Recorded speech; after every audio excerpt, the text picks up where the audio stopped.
Hello YouTube, this is Morgan, Airspeed Prime here with my next Teenage Mutant Ninja Turtles 2012 episode review. This one is going to be for episode 25 and 26, the two-part season 3 finale, Annihilation Earth.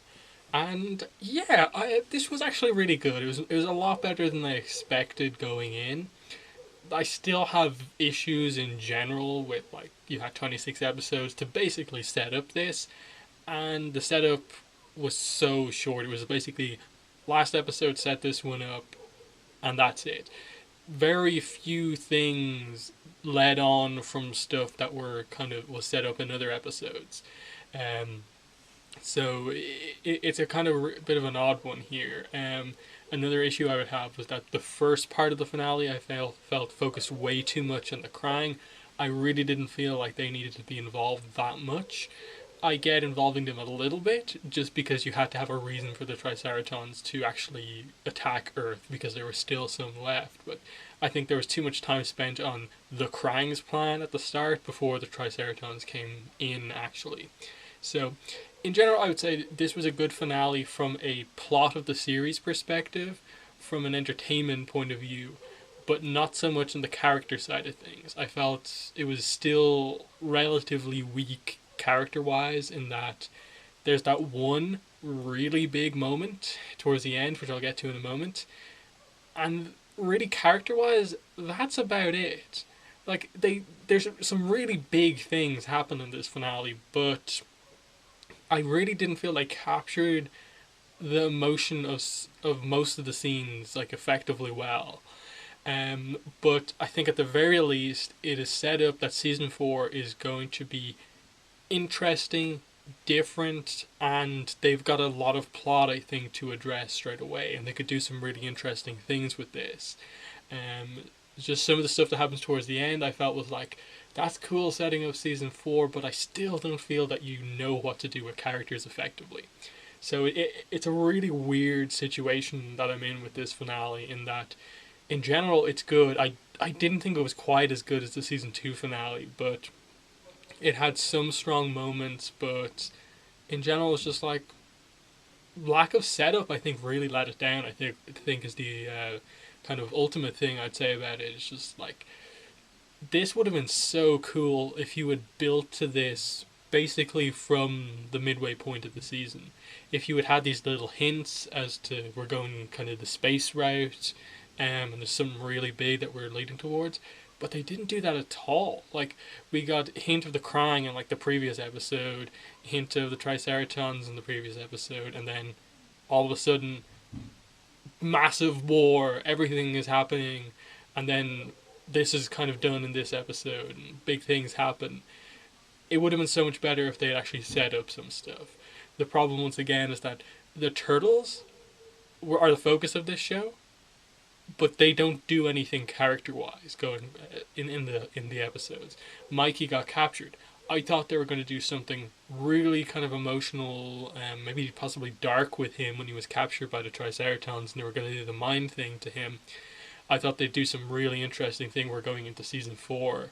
Mikey is like completely changed by them or something like that, and he's on the other side, he's brainwashed or something like that. That could have been interesting, because it was, even though that brainwashing plot is something I've complained about them doing a lot, doing it to Mikey and having it be a thing in between seasons could be really kind of dramatic, because the Turtles don't really have a lot of character stuff going forward. Not going forward, they haven't had a lot of character stuff up to now.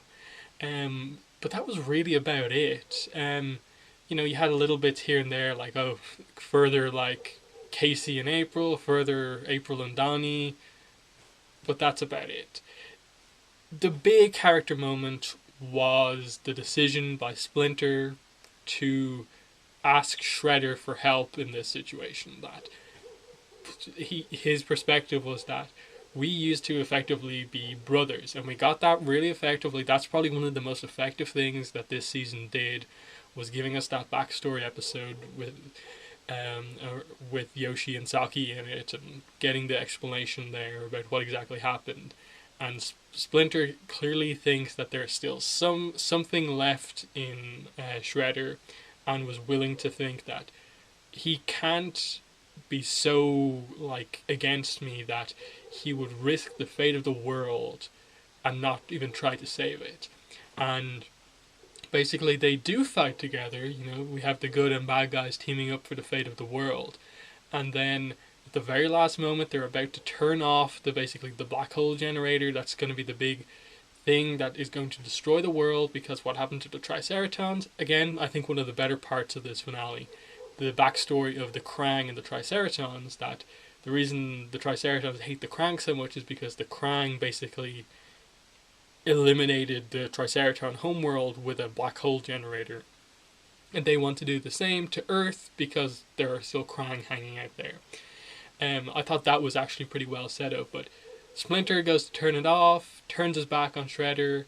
Shredder stabs him straight through the stomach, both of his kind of massive blades. The scene is played up exceptionally well because, yes, you could kind of see it coming, but you expected Shredder to at least be somewhat sensical about this, that he wouldn't go flat out, like, no, just to take my revenge, I'd sacrifice the world. But he did it. He did it anyway, and I thought it was something that was, I think, needed after the backstory episode to just make you go, okay, Shredder is pure evil. The one reason why he helped them was to some extent, to help Karai. But when it came down to it, he was willing, for his revenge, to sacrifice everyone on the planet. Himself, Karai, Turtles, everyone, just to know that he was the one who killed Hamato Yoshi. And that really gets him across as just this completely heartless villain. Because you've sort of had little bits of sympathy here and there for him with the fact that he seems to actually care about Karai and the backstory episode, but this completely changed it. It was a big moment. I didn't like some of the humor stuff they kind of did afterwards, and that, like, you had the Professor Robot guy, Honeycutt, I think they called him. Again, another character from the 2003 show that I, still kind of trying to get the names down, but him just making that little joke after everything's happened, and they should be like, we've been completely defeated. And then he makes the joke about, oh, watching your whole planet get sucked into a black hole, it's really sad, isn't it? Drink. Like, there's a time and a place for that sort of thing. Not now. This should be the most emotional, the darkest, saddest part of the show. And I think they messed with that a bit.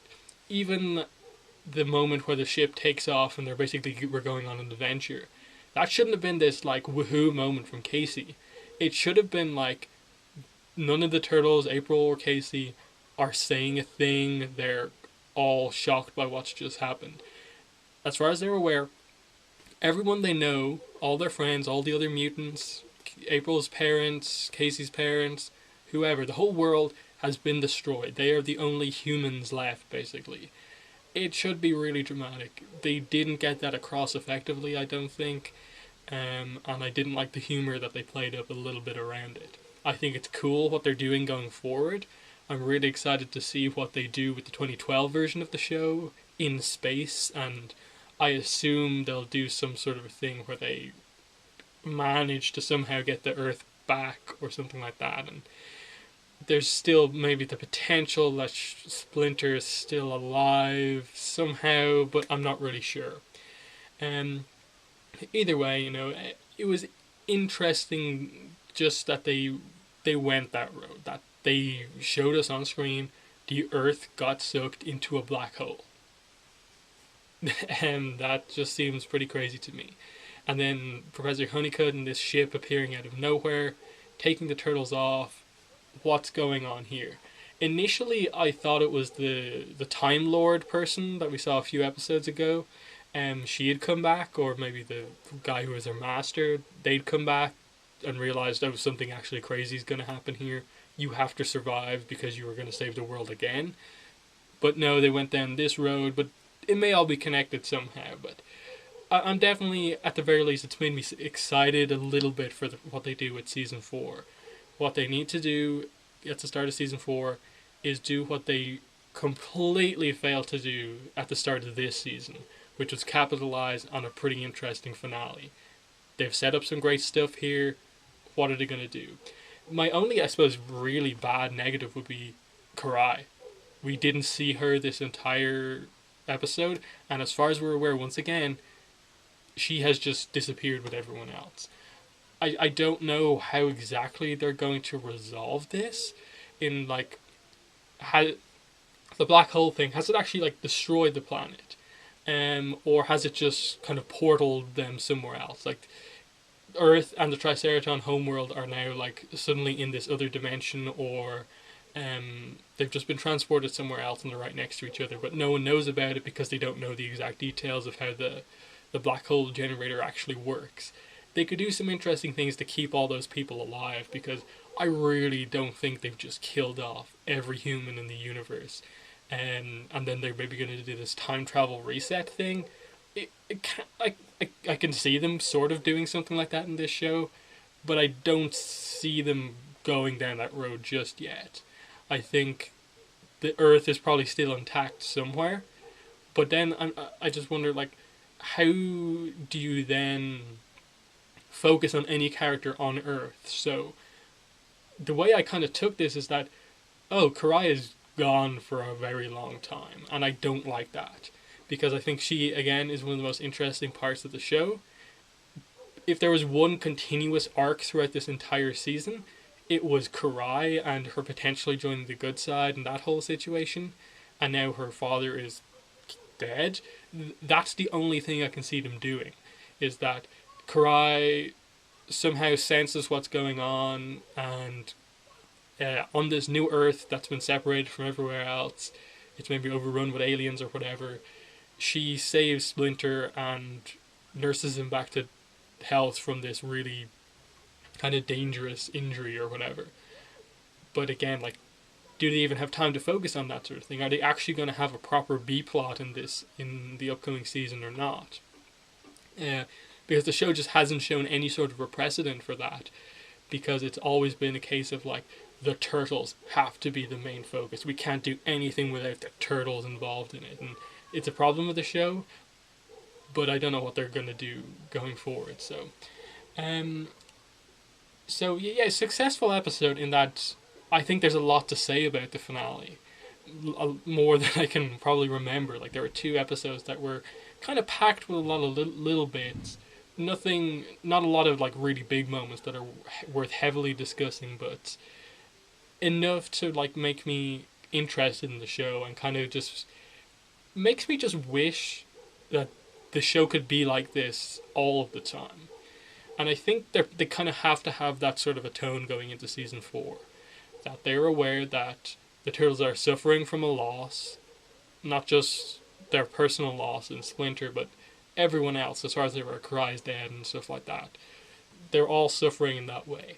Yet they're probably going to be tasked to some extent with saving the universe or galaxy or whatsoever, without a lot of hope and stuff like that. So I'm interested to see where they go with this, and especially if they go down the road, which I hope they're going down, which is Turtles' revenge against Shredder, and we get the battle we've kind of been waiting for since the start, which is probably the battle that is always set up in a turtle show, and that is the 4 turtles fighting Shredder, or as a lot of times they do, Leonardo specifically fighting Shredder.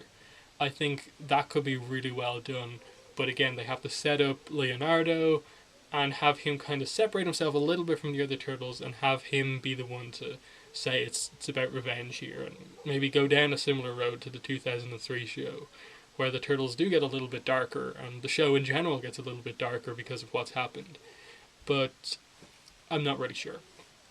And, in many ways that's a success of the episode as well, that I am so unsure going into season 4 in terms of what they're going to do. Are they just going to disappoint me like they did with the start of season 3, or are they actually going to make a serious shift?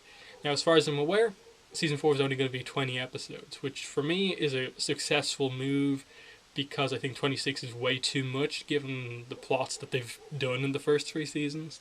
This seems to have a lot more potential for plot, and 20 episodes seems like kind of perfect time to have kind of two main arcs. You know, the start to the halfway point and the halfway point to the end.